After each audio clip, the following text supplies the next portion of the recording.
eilėraštis be pavadinimo. Kriaukleliai sapno, ugnis ošia stirnom,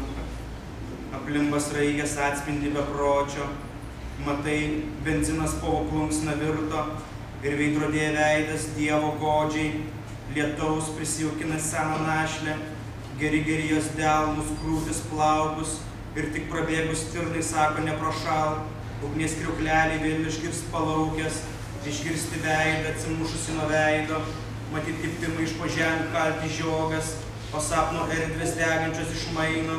tavai lapkričių už lango slogiai, atrodo kiemsargis pririšę seną vėją, prie medžių kaulų sapno stirnų plunksnos, kurie užrašo, lietus turi krantą spėjų,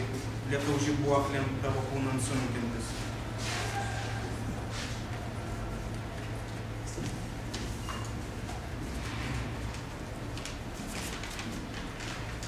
Skiepas.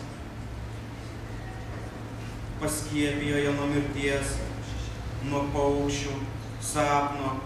žvaigždžių vargonais tąkart grojo lietus tyliai ir sprogo užtaisai žibuoklių baisiai kvapnus, taip baisiai, kad labiau nebyliai, susprogo paukščiai, kanarėlis ir lakštutės ir dar vanduo, kuris retai čiulbėjo, plokštelė sapno plyšo, nes ankštu taip lyg toltis raigėmis nuo tavo apogėjaus, paskiepijo jo nuo manęs ir nuo mirties, ugnies mėnulį auginu mažam vazone, kas rudenį sakai sapne įries, sakau, kad gyvenu rudens pašoniai, sakau, kad trūksta tavo perlo man ir veidrodėlio sulinėto tavo veido, žvaigždžių lietaus, o tu sakytum kam, dėl to, kad skiepijo, bet nenuaido, kur sapnuose žuvimi plaukęs pasilieka, su veidrodėlį žvyno ir balso anapus, ir kartais trūksta, stipriai trūksta miego, tas skiepas nuo mirties, bet ne nuo kapo. Na ir užbaigsiu savo turbūt didžiausių ir nuoširdžiausių kūrinių, kuris vadinas Padėka. Ačiū.